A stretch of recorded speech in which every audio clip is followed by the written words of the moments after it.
ขอสัพพะมงคลจงเกิดแก่ท่านทั้งหลายมีสติรู้ว่ามันร้อนมีสติรู้ว่ามันหนาวมีสติรู้ว่าร่างกายมันเจ็บปวดมีสติรู้ว่าจิตใจมันทุกข์ทรมานลำบากบุคคลใดที่มีสติรู้บุคคลผู้นั้นเป็นบุคคลที่มีสติที่สมบูรณ์เมื่อเรามีสติรู้เราก็อยู่เหนือสิ่งที่เรารู้เรามีสติรู้เราก็รู้สิ่งที่เรารู้เป็นธรรมดาของมันเป็นเช่นนี้ของมันดังเช่นร่างกายของเรามันเกิดความเจ็บปวดเราก็รู้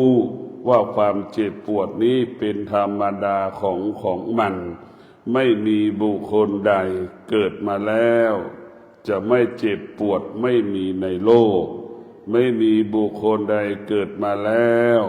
จะเกิดคำว่าความสุขอย่างเดียวไม่มีในโลกสิ่งเหล่านี้เป็นธรรมดาของมันสิ่งเหล่านี้เป็นปกติของมันผู้ที่มีสติจึงมีสติรู้เท่านั้นจึงไม่สงสัยในสิ่งที่รู้เพราะสิ่งที่รู้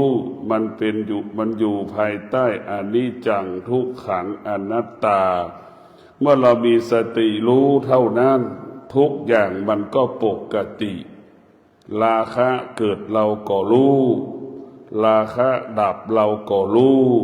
ความอยากเกิดขึ้นเราก็รู้ความอยากดับไปเราก็รู้เมื่อเรารู้เราก็อยู่เหนือสิ่งที่เรารู้ไอ้สิ่งที่เรารู้มันไม่สามารถอยู่ที่กายที่ใจเราได้เพราะเรารู้มันตัวรู้ตัวนั้นก็คือเปรียบเสมือนหมาที่มันกำลังจะเข้ามาหาเราเมื่อเรารู้เราก็จะยืนนิ่งไอ้หมามันก็รู้ว่าเรารู้และเราก็รู้ว่าหมามันมาท้ายสุดหมามันก็ไม่สามารถจะเข้ามาหาเราได้เพราะมันก็รู้ต่างรู้แต่ที่สุดหมามันก็รู้ว่าเรารู้หมามันก็หยุดเราก็รู้มันเราก็ไม่ยอมเราก็รู้มันว่ามันเข้ามาหาเราแต่เราก็อยู่เหนือมันเห็นไหมเราก็รู้มันก็รู้เราต่างที่สุดหมาก็ไม่สามารถเข้ามากัดเราได้เพราะเรารู้มันหมามันก็หยุดเราก็หยุดนั่นแหละคือเราไม่ตอบสนองมันเมื่อเราไม่ตอบสนองมันก็ไม่เกิดอาการมันจึงไม่สำแดงอาการในการรู้แต่เมื่อเรารู้แล้วรู้เฉยให้เรารู้เฉยทุกอย่างให้เรารู้เฉยเท่านั้นดังร่างกายของเราเนี่ยให้เรารู้เท่านั้นว่ามันเจ็บปวดไม่มีใครบ้านไม่เจ็บปวดมันไม่มีคนทั้งโลกก็เป็นเช่นนี้นี่แหละให้รู้ความจริงของโลกว่าความจริงของโลกมันต้องเหมือนกันหมดความอยากก็เหมือนกันหมดไม่มีใครไม่เกิดขึ้นไม่มีในโลกความอยากก็เป็นความจริงของโลกทุกคนก็รู้ว่าเป็นเช่นนี้แต่ถ้าเรามีสติเราก็รู้ว่าเราเกิดความอยากและเราก็จะดับความอยากก็จากเราไปเพราะเรารู้มันความอยากก็ไม่สามารถครอบงำจิตใจเราได้เมื่อเรารู้มันเราก็อยู่เหนือมันแค่นี้ไม่ต้องไปสงสัยอื่นๆคำสอนของพระพุทธเจ้าอยู่ที่ตัวรู้ถ้าเราขาดตัวรู้เมื่อไหร่ก็คือขาดสตินั่นแหละสติก็คือตัวรู้สึกตัวอยู่ตลอดเวลาให้เรารู้สึกตัวอยู่ตลอดเวลาเมื่อเรารู้สึกตัวเราก็ปกติก็คือเหมือนน้ำเย็นที่มันสะสมความเย็นจนที่สุดเป็นเม็ดน้ำแข็งเป็นก้อนน้ำแข็งเป็นแผ่นน้ำแข็งมันเป็นเช่นนั้นนะคือสะสมสั่งสมทุกอย่างให้เรารู้อย่างเดียวไม่ต้องไปสงสัยในสิ่งที่เรารู้ให้เรารู้เท่านั้นให้เรารู้จนทั่วถึงตั้งแต่ผมของเรามันก็ไม่เที่ยง จากที่มันดำมันก็ขาวจากที่มันมั่นคงมันก็เริ่มไม่มั่นคงมันเริ่มร่วงขนมันก็ผมมันก็เริ่มร่วงไปเรื่อยผิวหนังเราก็เคยเตี่ยวมันตึงขึ้นมาแล้วมันก็เหี่ยวเฉาไปนี่แหละเราก็รู้กำลังของเรามันเคยแข็งแรงมันเคยแข็งแรงบัดนี้มันก็เลยอ่อนแอลงกำลังกายของเราให้เรารู้อย่างนี้นี่คือรู้ความจริงทุกคนเป็นเช่นนี้ฟันของเราก็เช่นนั้นเคยเคี้ยวอาหารอร่อยสะดวกสบายมาวันนี้ฟันของเราก็ไม่สะดวกสบายมันเกิดความเสื่อมมันเกิดเจ็บปวดนี่แหละคือเรารู้อย่างนี้กำลังฟันของเราที่จะเคี้ยวอาหารวันนั้นในอดีตเราก็เคี้ยวอาหารอร่อยมีกำลังวันนี้กำลังจะเคี้ยวอาหารมันก็ไม่มีนี่แหละคือความเสื่อมนี่แหละคือมันไม่เที่ยงสิ่งเหล่านี้เราต้องรู้ให้หมดเราต้องรู้อาการของร่างกายว่ามันเสื่อมไปรู้หูของเราก็เช่นเดียวกันเคยได้ยินชัดเจนมาบัดนี้ได้ยินบ้างไม่ได้ยินบ้างอย่างนี้ก็ความเสื่อมมันก็เกิดความว่าไม่เที่ยงมันก็เกิดให้เรารู้อย่างนี้ตาของเราก็เป็นเช่นนั้นเห็นอะไรก็ชัดเจนหมด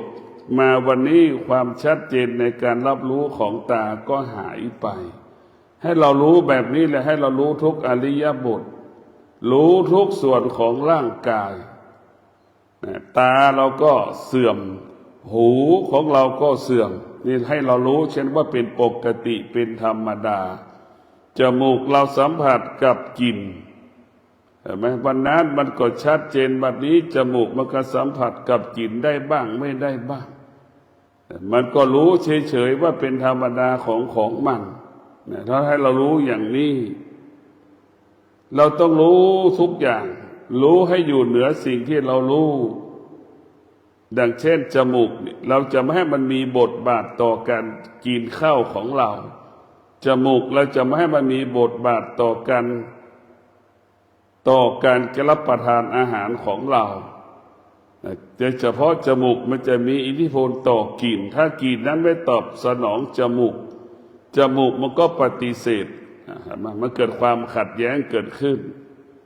เราจะต้องมีสติรู้ว่าลิ้นของเราจะไม่ให้มันเกิดปฏิกิริยาเวลาเรากินข้าว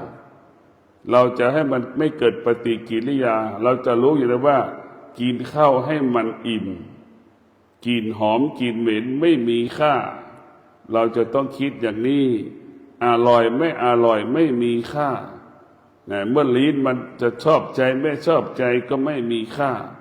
เราจะเป้าหมายคือกินให้มันอิ่มท้องเพื่อให้มีกำลังในการปฏิบัติธรรมเพื่อให้มีกำลังปฏิบัติหน้าที่ให้คิดแบบนี้นี่คือความจริงที่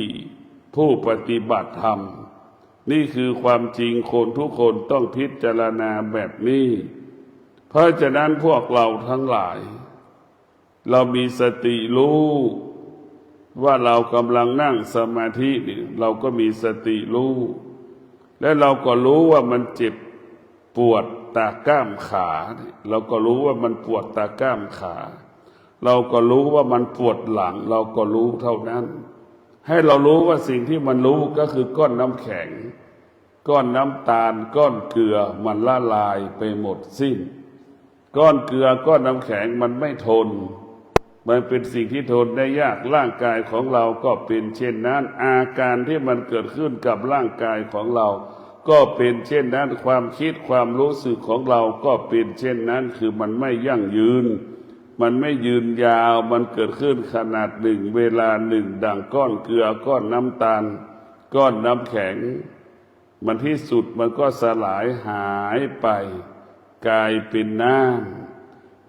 ำก็ระเหยแห้งไปในที่สุดถ้วยที่รองน้ำเกลือน้ำแข็งน้ำตาลมันก็เสื่อมไปในที่สุดมันไม่มีอะไรเป็นตัวเป็นตนที่เราจะไปยึดมั่นยึดถือดังเช่นร่างกายของเรามันก็ไม่ใช่ของเราเพราะมันควบคุมไม่ได้ร่างกายของเราเป็นสิ่งที่ควบคุมไม่ได้ ร่างกายของเราไม่สามารถคงสภาพเดิมได้ร่างกายของเราเป็นสิ่งที่ไม่ทนเป็นสิ่งที่ทนได้ยากร่างกายของเรามันแปรปรวนเปลี่ยนแปลงไปตลอดเวลาดังเรานั่งสมาธิอยู่หน้าขนาดนี้มันก็เกิดอาการจิตใจเราก็สำแดงอาการอึดอัดหงุดหงิดหดหู่เศร้าหมองเบื่อหน่ายรำคาญมันก็ให้เรารู้ว่าอาการเหล่านี้มันก็เกิดขึ้นขนาดหนึ่งเวลาหนึ่งเท่านั้นพวกเราทั้งหลายจิตของเราเนี่ยเป็นสิ่งสำคัญดวงจิตของเราต้องได้รับการฝึกฝนถ้าจิตเราได้รับการฝึกฝนจิตเราจึงเป็นผู้รู้เป็นส่วนอายตนะก็เป็นส่วนหนึ่งของจิตตาแหละเป็นผู้รู้หูเป็นผู้รู้จมูกเป็นผู้รู้ลิ้นเป็นผู้รู้กายเป็นผู้รู้จิตเราเป็นผู้รู้มันก็รู้เฉยๆให้รู้ว่าทุกสิ่งที่เรารู้เป็นธรรมดาของมันดังเช่นไฟมันก็ร้อนทั่วโลกไฟมันก็ร้อนเหมือนกันหมดทั่วโลกน้ำมันก็เย็นเสมอเหมือนกันหมดให้เราคิดเช่นนี้มันไม่มีอะไรแตกต่างกันสรรพสิ่งทั้งหลายที่มันเกิดขึ้นมานี่เสมอเหมือนกันหมดเหมือนไฟมันร้อนน้ำมันเย็นมันเป็นเช่นนี้ของมันทุกคนเกิดมาต้องอาศัยอากาศลมหายใจเข้าออกเหมือนกันหมดนี่คือความจริงทุกคนเกิดมาแล้วต้องรับประทานอาหารเหมือนกันหมดเหมือนกันหมดนี่คือความจริงเพราะฉะนั้นเราต้องพิจารณาว่าความจริงเหล่านี้มันเป็นความจริงของชีวิตมนุษย์ทุกคนความจริงของนี้มันเป็นความจริงของโลกทุกคนแต่เมื่อเรารู้ว่าเป็นความจริงของโลกเป็นความจริงของมนุษย์มันทำให้เราเกิดคำว่าลำบากกายลำบากใจเราก็ต้องไปแสวงหาสิ่งที่มันอยู่เหนือความจริงก็คือธรรมะธรรมะก็คือปัญญาธรรมะก็คือสติให้เรารู้สติก็คือตัวรู้เท่านั้นว่ามันนั่งรู้เท่านั้นว่ามันยืนรู้ว่าเท่านั้นว่ามันกำลังนั่งมันกำลังเดินมันกำลังยืนถ้ารู้ทุกอย่างเนี่ยมันก็ปกติไอ้ที่เราไม่รู้ก็เพราะสติมันขาดช่วงแวบสติมันแวบนั่นแหละไหมมันก็ผิดพลาดแล้วถ้าสติเรารู้ตลอดเวลาถ้าเรามีสติรู้ก็เหมือนคนขับรถจะไม่ชนกันนี่แหละคือเรามีสติเราจะควบคุมกายของเราเหมือนคนขับเครื่องบินเหมือนคนขับรถไปถึงจุดหมายเป้าหมายคนที่ขาดสติหรือสติที่อ่อนแอมันไม่สามารถไปถึงจุดหมายเป้าหมายได้ดังคนขับรถเอารถไปชนไปเฉี่ยวแต่ไม่เสียเวลาหมดมันไปไม่ทันเวลานี่แหละคือพวกเราเมื่อเราสติไม่สมบูรณ์แบบมันจะอ่อนแอหวั่นไหวมันจะไม่มีกำลังขับเคลื่อนให้เราไปถึงเป้าหมายไปถึงเป้าหมายได้หากเรามีสติเราจะมีพลังขับเคลื่อนชีวิตของเราไปถึงจุดหมายเป้าหมายได้เพราะฉะนั้นผู้มีสติที่มีกำลังมากก็เหมือนคนที่ขับเครื่องบินไปถึงจุดหมาย100%เหมือนคนขับรถไปถึงจุดหมาย100%นี่แหละคือสติก็คือตัวรู้ว่าเราจะไปถึงทางไหนรู้ว่าเราจะอะไรจะเกิดขึ้นกับชีวิตของเราเมื่อเรามีสติเราก็จะไม่ผิดพลาดถ้าเราขาดสติเราก็จะผิดพลาดถ้าเรามีสติมันก็สงบสุขถ้าเราขาดสติมันก็วุ่นวายให้เรารู้เช่นนี้แหละรู้อาการที่สิ่งที่มันปรากฏรู้อาการสิ่งที่มันปรากฏเราจะไม่ตอบสนองอาการหรือสิ่งต่างๆที่มันปรากฏให้เรารู้เฉยๆเท่านั้นเมื่อเรารู้และเราก็อยู่เหนือสิ่งที่เรารู้ด้วยปัญญาจึงไม่ยึดติดในสิ่งที่เรารู้ด้วยปัญญาเราจึงละสิ่งที่เรารู้ด้วยปัญญาจึงรู้เฉย สิ่งที่เรารู้ไม่มีค่าไม่มีความหมายสำหรับเราเพราะฉะนั้นพวกเราทั้งหลายการฝึกจิตให้จิตเป็นผู้รู้เมื่อจิตเป็นผู้รู้จิตก็จะอยู่เหนือสิ่งที่จิตรู้จิตจะไม่ยึดติดสิ่งที่จิตรู้จนถึงที่สุดจิตมันก็จะรู้เฉยๆอยู่กับความเจ็บปวดได้อย่างปกติความเจ็บปวดไม่มีค่าความเจ็บปวดไม่มีค่าไม่มีความหมายสำหรับร่างกายของเราความแก่ก็ไม่มีค่าไม่มีความหมายสำหรับร่างกายจิตใจของเราเพราะเรารู้มันว่าเป็นธรรมดาเรารู้ว่ามันเป็นปกติของมันนี่ให้เรารู้เช่นนี้ให้เรารู้แบบนี้เมื่อเรารู้แบบนี้อย่างนี้แล้วทุกอย่างมันก็เกิดปกติตลอดกาลเมื่อเรารู้ว่ามันเป็นปกติชีวิตของเราก็เกิดปกติตลอดเวลาพวกเราต้องมีสติที่จะศึกษาเรียนรู้ตั้งแต่เส้นผมลงมาจนถึงหูของเราตาของเราจมูกของเราลิ้นของเรากายของเรามือของเราจนถึงเท้าของเราเราต้องเรียนรู้เรื่องว่าร่างกายของเราเป็นบ่อเกิดแห่งธรรมะธรรมะเกิดจากกายถ้าเราอ่านหนังสือเราก็จะไปยึดติดตัวหนังสือตัวหนังสือนั้นไม่สามารถบรรยายให้เรารู้ธรรมอย่างทั่วถึงได้ตัวหนังสือนั้นไม่สามารถให้เราบรรยายธรรมได้อย่างละเอียดได้ธรรมที่แท้จริงต้องเกิดจากการปฏิบัติการนั่งสมาธิมันจะปฏิบัติมันจะบอกให้เรารู้ว่าร่างกายของเรานี่ร่างกายของเราเนี่ยมันไม่เที่ยงไม่เที่ยงก็หมายถึงอะไรเราจะรู้เพราะร่างกายของเรานั้นมันเกิดความเสื่อมตลอดเวลาร่างกายของเรามันแปรปรวนตลอดเวลาเรามีสติรู้เราจะสงบนิ่งอยู่ตลอดเวลาเรามีสติรู้เราจะสงบตลอดกาลเวลาทุกอย่างไม่มีค่าทุกอย่างไม่มีความหมายทุกอย่างมันเป็นธรรมดาของมันดังน้ำมันก็เย็นของมันเช่นนี้เมื่อล้านปีไฟมันก็ร้อนเช่นนี้ตั้งแต่วันนั้นเมื่อล้านปีวันนี้มันก็เป็นเช่นนี้ให้เราเข้าใจเช่นนี้คนทุกคนที่เกิดมามันก็อยู่ภายใต้เกิดแก่เจ็บตายตั้งแต่เมื่อล้านปีจนถึงวันนี้มันก็เป็นเช่นนี้ไม่มีอะไรที่อยู่ไม่มีอะไรที่มันเกิดขึ้นมาแล้วคงสภาพเดิมไม่มีอะไรที่เกิดขึ้นมาแล้วมีความมั่นมีความอดทนก็ไม่มีอะไรที่เกิดขึ้นมาแล้วไม่เปลี่ยนแปลงไม่แปรสภาพไปตามกาลเวลาไม่มีแต่สิ่งหนึ่งที่มีอยู่บนโลกใบนี้ก็คือธรรมะอยู่เหนือการเวลาธรรมะอยู่เหนือโลกธรรมะอยู่เหนือธรรมชาติธรรมะก็หมายถึงสติเรารู้ว่าสิ่งที่มันเป็นธรรมชาติทั้งระบบมันเปลี่ยนแปลงสติรู้ว่าธรรมชาติมันเปลี่ยนแปลงสตินั่นก็อยู่เหนือธรรมชาติจิตเราก็อยู่เหนือธรรมชาติเมื่อเรารู้เช่นนี้รู้สองอย่างคือรู้ธรรมชาติรู้ด้วยปัญญารู้ด้วยปัญญารู้ตามความเป็นจริงเมื่อเรารู้ธรรมชาติเราก็อยู่เหนือธรรมชาติแก่เกิดขึ้นแล้วก็ไม่หวั่นไหวเจ็บเกิดขึ้นเราก็ไม่หวั่นไหวความตายจะเกิดขึ้นเราก็ไม่หวั่นไหวเพราะเราเข้าใจว่าเป็นธรรมชาติหรือเป็นปกติของมันเมื่อเราเข้าใจเรื่องธรรมชาติของร่างกายเราก็ไม่ต้องตกอยู่ใต้อำนาจของธรรมชาติถ้าเราขาดสติเราก็จะไม่ยอมรับธรรมชาติคือเราจะไม่ยอมรับความจริงว่าเกิดมาแล้วกูจะไม่ตาย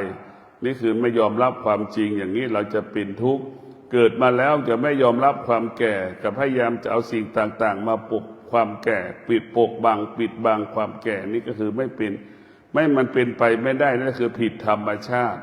จะทำให้เราเกิดความทุกข์ตลอดเวลาเพราะฉะนั้นพวกเราทั้งหลายรู้เรื่องธรรมชาติว่าเป็นธรรมชาติเราก็เข้าใจว่าเป็นธรรมชาติให้เราเข้าใจว่าเราต้องอยู่เหนือธรรมชาติทุกวันนี้เราไม่เข้าใจธรรมชาติเราจึงผิดธรรมชาติ เมื่อเราเข้าใจเรื่องธรรมชาติเราจะต้องอาศัยปัญญาปัญญาจะบอกจะสอนว่าทุกอย่างมันเป็นธรรมชาติทั้งระบบเกิดแก่เจ็บตายก็เป็นธรรมชาติของมันไม่มีอะไรที่อยู่เหนือธรรมชาติมีแต่ธรรมะอยู่เหนือธรรมชาติก็คือธรรมะก็หมายถึงความอดทนความเจ็บปวดเกิดขึ้นในร่างกายที่เราเจ็บป่วยเราก็ต้องมีความอดทนรู้ความอดทนเราเป็นไข้มันเจ็บปวดตามข้อตามตาก้ามเจ็บปวดตามเนื้อตัวนี่เราก็มีสติรู้ว่าความเสื่อมเกิดขึ้นแล้วให้เป็นเช่นนี้มันเป็นแบบนี้ของมันให้เรารู้แบบนี้ให้เรารู้อย่างนี้นี่แหละคือธรรมะของพระพุทธเจ้าให้เรารู้เช่นนี้เมื่อเรารู้แล้วเราก็ไม่ต้องสงสัยในสิ่งที่เรารู้เราก็อยู่กายใจเราก็สงบถ้าเราพูดแล้วกายใจเราก็สงบเพราะสิ่งที่อยู่ในร่างกายของนี่มันปรากฏซ้ำๆซากๆซ้ำๆซากๆซ้ำๆซากๆอย่างตาของเรานี่มันก็เกิดความทุกข์ความสุขทุกวันพอใจไม่พอใจทุกวันตาหูของเราก็เป็นเช่นนั้นสัมผัสกับเสียงมันก็เกิดขึ้นทุกวันซ้ำๆซากๆซ้ำๆซากๆซ้ำๆซากๆมันก็เป็นเช่นนี้ของมันนี่เราเกิดขึ้นทุกชั่วโมงให้เราเข้าใจว่ามันเป็นธรรมชาติหรือเป็นปกติจมูกสัมผัสกับกลิ่นมันจะพอใจไม่พอใจมันก็เป็นแทบทุกชั่วโมงมันก็เป็นเช่นนี้ของมันเมื่อเราเรียนรู้ครบกระบวนการร่างกายที่มันเกิดอาการเจ็บปวดเราก็ถือว่าเราเรียนรู้ครบแล้วเมื่อเราเรียนรู้อย่างนี้แล้วเราก็ต้องอยู่เหนือสิ่งที่เรารู้เหนือรู้เช่นอาหารที่เรากินนี่สิ่งที่มาขวางกั้นในการกินอาหารของเราการรับประทานอาหารของเราก็คือลิ้นกับจมูกคือกลิ่นอาหารนั้นไม่ถูกจมูกเกิดปัญหาลิ้นไม่ถูกรสชาติอาหารไม่ถูกกับลิ้นนี่คือเกิดปัญหาแต่ผู้ที่มีปัญญาผู้ปฏิบัติธรรมผู้ที่มีสติจะไม่กินก็ไม่มีค่ารสชาติก็ไม่มีค่าเป้าหมายการกินก็คือกินให้มีกำลังปฏิบัติธรรมกินและให้มีกำลังเพื่อปฏิบัติหน้าที่ทำหน้าที่ให้สมบูรณ์แบบอันนี้คือแค่นี้ที่สองประการแต่ตรงกันข้ามคนที่ไม่มีธรรมะกินเพื่ออร่อยนี่คนไม่มีธรรมะกินเพื่ออร่อย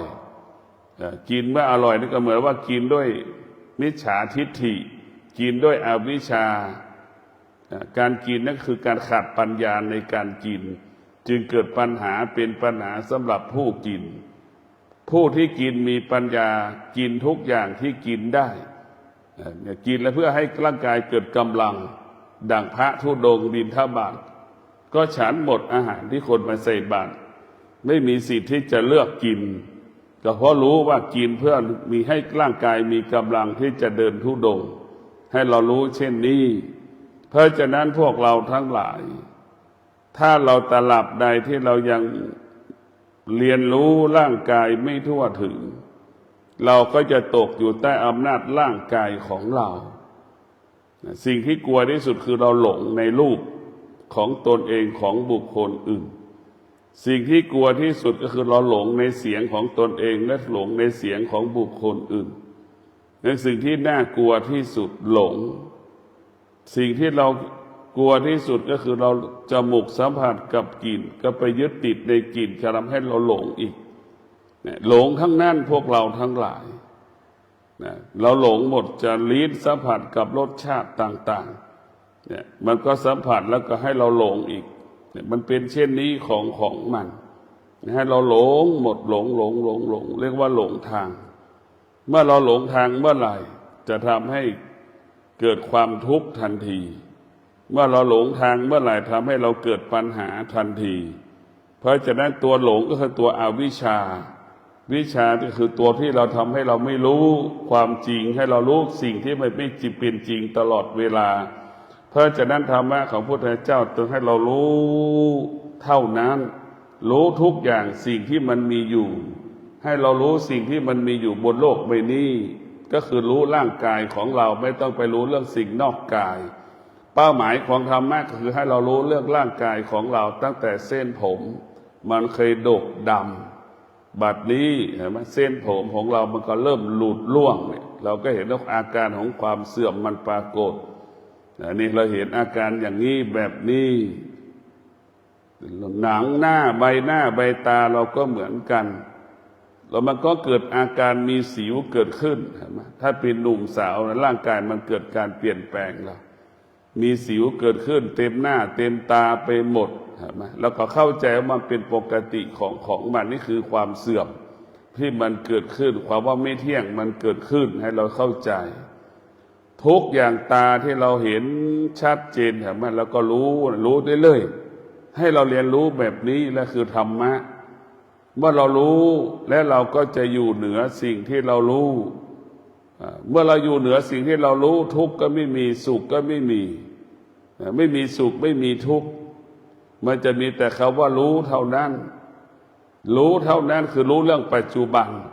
ไม่มีอดีตไม่มีอนาคตรู้ปัจจุบันรู้ปัจจุบันรู้แล้วจึงทิ้งรู้แล้วจึงละรู้แล้วจึงปล่อยจึงวางเหมือนแม้กระทั่งกำมือของเราจับมือเฉยๆกำมือแล้วเฉยๆมันก็ยังเกิดอาการไม่พอใจจับนานๆมันก็ไม่พอใจเรายืนนานๆมันก็จิตใจร่างกายมันก็เกิดอาการสำแดงอาการเรานั่งนานๆร่างกายของเรามันก็เกิดอาการสำแดงอาการนี่แหละคือคำว่าไม่เที่ยงมันถึงเกิดขึ้นกับร่างกายของเราสิ่งเหล่านี้แล้วมันไม่เที่ยงก็คือมันเปลี่ยนแปลงสิ่งใดที่เปลี่ยนแปลงสิ่งนั้นไม่ใช่ความจริงสิ่งใดที่เปลี่ยนแปลงบุคคลใดยึดถือยึดมั่นก็เป็นทุกข์เราเป็นทุกข์ทันทีเพราะฉะนั้นถ้าเราทุกข์เพราะเราขาดปัญญาเราทุกข์เพราะเรามีอวิชชาครอบงำเราทุกข์เพราะเราเข้าไปยึดติดเช่นตาไปยึดติดในรูปที่ตาเห็นก็เป็นทุกข์มันเกิดคำว่าพอใจไม่พอใจหูก็เช่นนั้นไปยึดติดในเสียงมันก็เกิดอาการพอใจไม่พอใจมันเป็นทุกข์ทั้งสิ้นจมูกสัมผัสกับกลิ่นมันก็เกิดอาการพอใจไม่พอใจคือมันเป็นทุกข์ทั้งสิ้นลิ้นสัมผัสกับรสชาติอาหารก็มันก็เกิดอาการพอใจไม่พอใจทั้งสิ้นมันเป็นทุกข์ร่างกายของเราสัมผัสถูกต้องมันก็เกิดอาการคำว่าเป็นทุกข์ทั้งสิ้นถ้าเราเข้าไปยึดติดก็เป็นทุกข์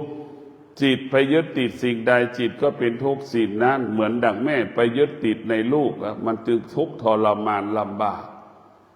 สามีไปยึดติดในภรรยาจึงทำให้ทุกข์ทรมานลำบากเนี่ยไปยึดติดเนี่ยทำให้เกิดทุกข์ทรมานลำบาก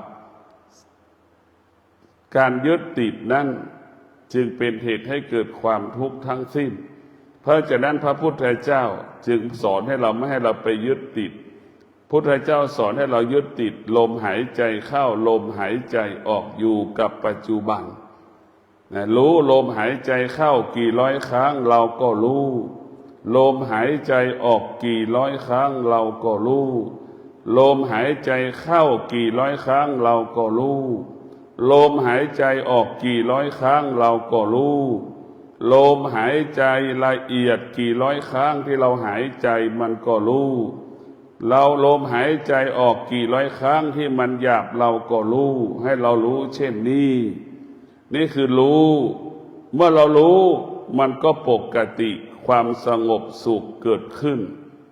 ความสงบเกิดขึ้นหรือปัญญามันเกิดขึ้นหรือสติมันสมบูรณ์เมื่อสติมันสมบูรณ์มันก็สามารถควบคุมกายของเราได้ควบคุมอายตนะของเราได้แล้วมันก็จะรู้ทุกอย่างอย่างละเอียดตัวรู้ก็คือตัวเปรียบเสมือนมะม่วงที่มันสุกผลไม้ที่มันสุกไอ้ตัวไม่รู้ตัวไม่รู้ก็คือตัวที่เป็นมะม่วงที่มันดิบแต่มันจะหยาบเห็นไหมมันหยาบเราจะรู้แล้วว่ามะม่วงดิบกับมะม่วงสุกมันแตกต่างกันก็เหมือนตาที่ไม่ได้ฝึกมันก็เหมือนมะม่วงดิบหูที่ไม่ได้ฝึกก็เหมือนมะม่วงดิบตาที่จมูกที่ไม่ได้ฝึกมันก็เหมือนมะม่วงดิบมะม่วงดิบต้องไปอาศัยเกลือไปอาศัยน้ำปลาเห็นไหมต้องไปอาศัยน้ำตาล นั่นแหละคือมันเป็นอาศัยมาเข้าไปยึดติดหมดแต่ถ้าเป็นมะม่วงสุกเราไม่ต้องไปอาศัยมีดเลยฟันเราก็กำได้เขี้ยวเราก็มีเห็นไหมมันก็ไม่ต้องอาศัยเรียกว่าอาศัยตนแลเป็นที่พึ่งแห่งตนธรรมะของพระพุทธเจ้าคือการมีสติให้เรารู้เราไม่ต้องไปอาศัยมีดแล้วเรามีฟันแล้วก็เอาฟันกัดมะม่วงสุกได้นี่แหละคือความจริงไม่ต้องไปอาศัยสิ่งอื่นอาศัยตนเองแต่ถ้าเราเข้าไม่ถึงความจริงเราก็ไปอาศัยสาภรรยาไปอาศัยลูกเหมือนเรามะม่วงดิบเห็นไหมเราต้องไปอาศัยมีดมาผ่ามาแฉะมะม่วงเห็นไหมมาปอกอย่างนี้แหละคือมันเกิดความว่าอึดอัดหงุดหงิดมันจึงเกิดอาการไม่พอใจเกิดขึ้นเพราะเราไปอาศัยยึดติดไปอาศัยสิ่งอื่นๆนี่จึงเป็นบ่อเกิดแห่งความทุกข์ทั้งสิ้นทุกข์ก็เปรียบเสมือนมะม่วงดิบนะสงบสุขเหมือนมะม่วงมันสุกอันนี้คืออยู่ในตัวเดียวกันหมดเลยพวกเราสุขเกิดขึ้นที่ไหนทุกข์ก็เกิดขึ้นที่นั่นทุกข์เกิดขึ้นที่ไหนสุขก็เกิดขึ้นที่นั่นสุขเกิดขึ้นที่ไหนเราก็ดับที่นั่นทุกข์เกิดขึ้นที่ไหนเราก็ดับมันที่นั่นสุขเกิดขึ้นกี่ครั้งก็ให้เรารู้ทุกข์เกิดขึ้นกี่ครั้งก็ให้เรารู้คือให้เรารู้เฉยๆสุขก็ไม่มีค่าทุกข์ก็ไม่มีค่าสุขก็ไม่มีความหมายทุกข์ก็ไม่มีความหมายเพราะเรารู้ว่าสุขมันคือก้อนน้ำแข็งเพราะเรารู้ว่าทุกข์ก็คือก้อนน้ำแข็งคือมันเปลี่ยนแปลงเพราะฉะนั้นพวกเราทั้งหลายชาวโลกจำนวนมากเข้าไม่ถึงความจริงจึงเข้าไปยึดติดยึดมั่นสิ่งที่เราครอบครองสิ่งที่เราครอบครองคือเป็นสิ่งที่ควบคุมไม่ได้เราจึงเป็นทุกข์ดั่งคนทั่วโลกเอาใบไม้ไปห่อน้ำแข็งนั่นแหละมันไม่น้ำแข็งไม่สามารถคงสภาพเดิมได้ร่างกายของเราก็เป็นดั่งก้อนน้ำแข็งไม่สามารถคงสภาพเดิมได้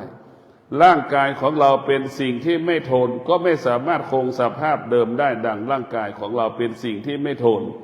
เป็นสิ่งที่ทนได้ยากเพราะร่างกายของเราก็คือก้อนน้ำแข็งมันก็แปรสภาพไปเรื่อย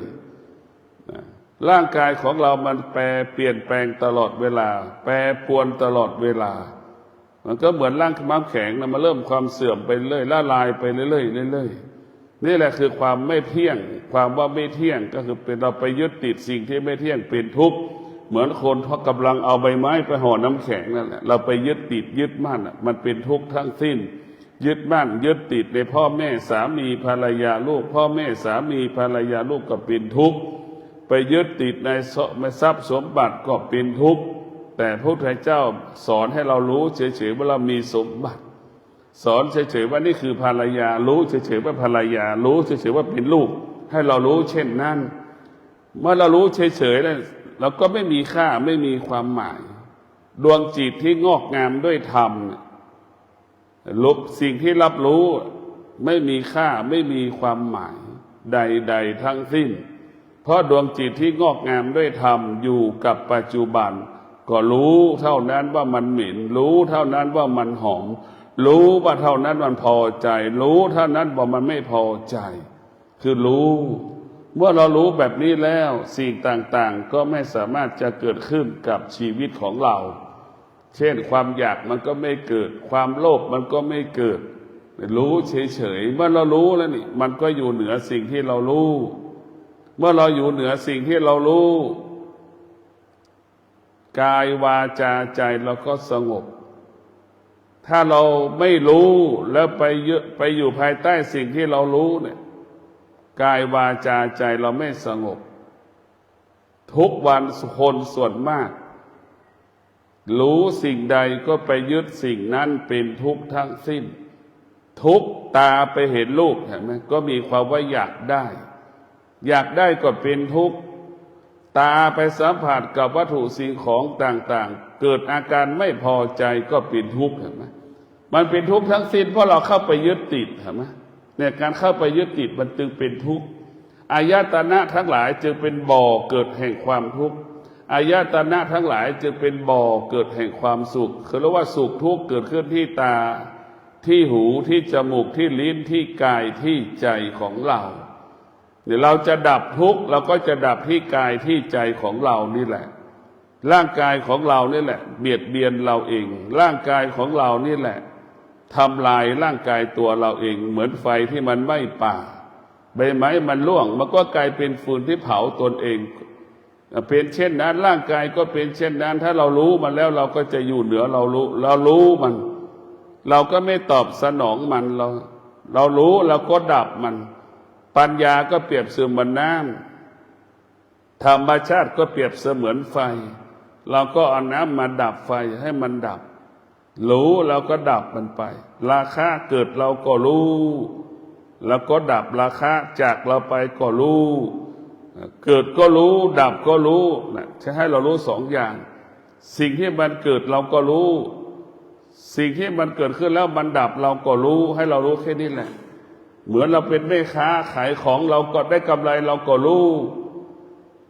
ขายของขัดไม่ได้ขายของไม่ได้เราก็รู้ว่ามันทุกข์ให้รู้เช่นนั้นแหละเรารู้ว่าสุขรู้ว่าทุกข์มันเปลี่ยนแปลงเราก็ไม่ต้องเข้าไปยึดติดสิ่งที่มันเปลี่ยนแปลงเมื่อเรารู้ว่าสุขทุกข์ที่มันเกิดเป็นสิ่งที่ควบคุมไม่ได้เราก็ไม่ต้องเข้าไปยึดติดเรารู้ว่าสุขทุกข์มันคงสภาพเดิมไม่ได้เราก็ไม่ต้องเข้าไปยึดติดตัวทุกวันนี้เราเข้าไปยึดติดคำว่าสุขคำว่าทุกข์เราเข้าไปยึดติดคำว่าพอใจไม่พอใจเนี่ยร่างกายของเราจิตใจของเราจึงเกิดคำว่าทุกข์ทรมานลำบากเราต้องอยู่เหนือสิ่งที่เรารู้เราจะต้องไม่ยึดติดสิ่งที่เรารู้ถ้าเราอยู่เหนือสิ่งที่เรารู้เราไม่ยึดติดสิ่งที่เรารู้นั่นแหละคือเราเป็นผู้รู้เมื่อเราเป็นผู้รู้เราก็จะไม่ทุกข์เมื่อเราเป็นผู้รู้จิตใจเราก็สงบสุขตลอดเวลาเหมือนรู้เหมือนแม่เหมือนลูกต่างคนต่างรู้รู้แล้วมันจะทำให้เราเกิดคำว่าความสุขลูกเนี่ยรู้ใจแม่ไม่ต้องให้แม่บอกไม่ต้องให้แม่สอนเห็นไหมแล้วก็ตอบสนองแม่ได้นั่นแหละแม่ก็มีความสุขเช่นเดียวกับแม่รู้ลูกโดยไม่ต้องอ้าปากลูกไม่ต้องอ้าปากขอเห็นไหมแม่ก็สรรหาได้นั่นแหละคือรู้เนี่ยมันจะอยู่เหนือสิ่งที่เรารู้มันจะยิ่งใหญ่เพราะฉะนั้นพวกเราทั้งหลายมีสติที่จะปฏิบัติธรรมมีสติที่จะน้อมนำเอาธรรมมาไว้ที่กายที่ใจของเรามีสติระลึกถึงคุณแห่งพระสมถกรรมฐาน